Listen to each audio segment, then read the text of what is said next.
ಬೆಳೆ ಪರಿಹಾರಕ್ಕಾಗಿ ಅನ್ನದಾತನ ದಿನಗಣನೆ.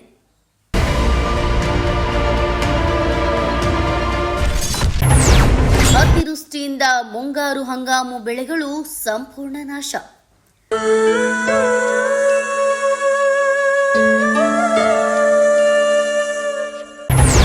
ಅನ್ನದಾತನ ಬದುಕು ಅಲ್ಲೋಲ ಕಲ್ಲೋಲ. ಸಮೀಕ್ಷೆ ಮುಗಿದರೂ ಬಾರದ ಪರಿಹಾರ ಹಣ.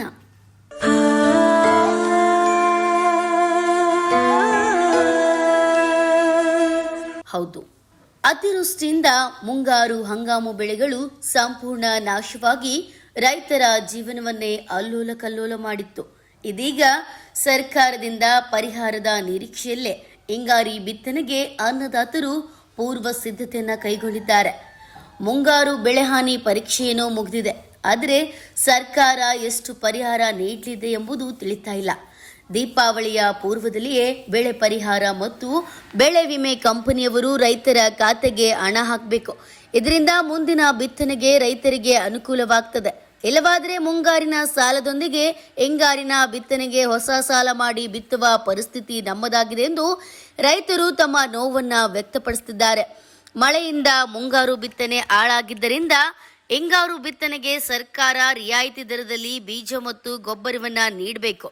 ಇದರಿಂದ ರೈತನ ಕಷ್ಟಕ್ಕೆ ಸ್ಪಂದಿಸಿದಂತಾಗ್ತದೆ.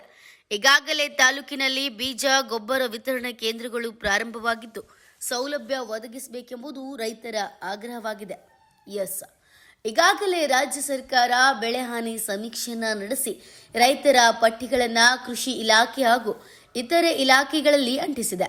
ಆದರೆ ಕೆಲವು ರೈತರ ಪಹಣಿ ಪತ್ರಿಕೆಯಲ್ಲಿನ ಹೆಸರು ಮತ್ತು ಪಹಣಿಗಳ ಸಂಖ್ಯೆ ಅದಲು ಬದಲಾಗಿ ರೈತರು ಪರಿಹಾರದಿಂದ ವಂಚಿತರಾಗುವ ಸಂಭವವಿದೆ.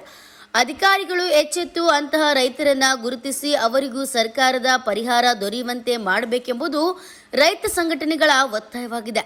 ಮಳೆ ಬಿಟ್ಟು ಬಿಡದೆ ಸುರಿದಿದ್ದರಿಂದ ಹೆಸರು ಬೆಳೆ ಸಂಪೂರ್ಣ ನಾಶವಾದರೂ ರೈತರು ಅದರಲ್ಲಿಯೇ ಅಳಿದುಳಿದ ಬೆಳೆ ಮಾರಾಟ ಮಾಡಲು ಹರಸಾಹಸ ಪಡುತ್ತಿದ್ದಾರೆ.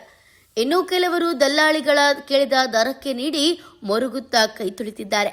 ಹಿಂಗಾರಿಯಾದರೂ ಕೈ ಹಿಡಿದಿತ್ತು ಎಂಬ ನಿರೀಕ್ಷೆಯಲ್ಲಿ ಬಿತ್ತನೆಗೆ ಜಮೀನಿನಲ್ಲಿ ಅರಗುವುದು, ಕಸ ಸ್ವಚ್ಛಗೊಳಿಸುವುದು ಹಾಗೂ ಇತರೆ ಕೃಷಿ ಚಟುವಟಿಕೆಯಲ್ಲಿ ತೊಡಗಿಸಿಕೊಂಡಿದ್ದಾರೆ.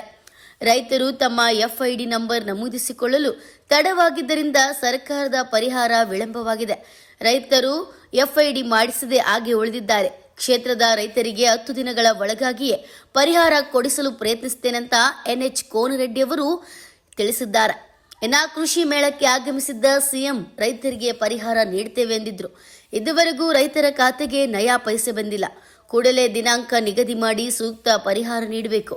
ಕೇವಲ 2 ಅಥವಾ 3 ಬೆಳೆಗಳಿಗೆ ಮಾತ್ರ ಸರ್ಕಾರ ಪರಿಹಾರ ನೀಡುತ್ತಿದೆ. ಎಲ್ಲ ಮುಂಗಾರು ಬೆಳೆಗಳು ಸಂಪೂರ್ಣ ನಾಶವಾಗಿದೆ.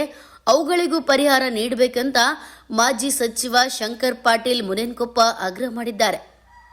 ಹೌದು, ರೈತರ ಪರಿಹಾರದ ಮಾಹಿತಿಯನ್ನ ಆನ್ಲೈನ್ ಮುಖಾಂತರ ದಾಖಲಿಸಲಾಗಿದೆ. ರೈತರ ಖಾತೆಗೆ ಹಣ ಜಮಾ ಮಾಡುವುದೊಂದೇ ಬಾಕಿ ಇದೆ. ಸರ್ಕಾರ ಯಾವಾಗ ಹಣ ಬಿಡುಗಡೆ ಮಾಡ್ತದೆಯೋ ತಿಳಿದು ಬಂದಿಲ್ಲ. ರೈತರು ಪಹಣಿಯಲ್ಲಿ ಹೆಸರು ಅಥವಾ ಪಹಣಿ ಸಂಖ್ಯೆ ಅದಲು ಬದಲಾಗಿದ್ದ ಕಚೇರಿಯನ್ನ ಸಂಪರ್ಕಿಸಬೇಕು. ತಮ್ಮ FID ನಂಬರ್ ಸರಿಯಾಗಿದೆಯೋ ಇಲ್ಲವೋ ಎನ್ನುವುದನ್ನು ಖಚಿತಪಡಿಸಿಕೊಳ್ಳಬೇಕೆಂದು ಕೃಷಿ ಸಹಾಯಕ ನಿರ್ದೇಶಕ ರವೀಂದ್ರಗೌಡ ಪಾಟೀಲ್ ಅವರು ಕೂಡ ತಿಳಿಸಿದ್ದಾರೆ. Bureau report, news pulse.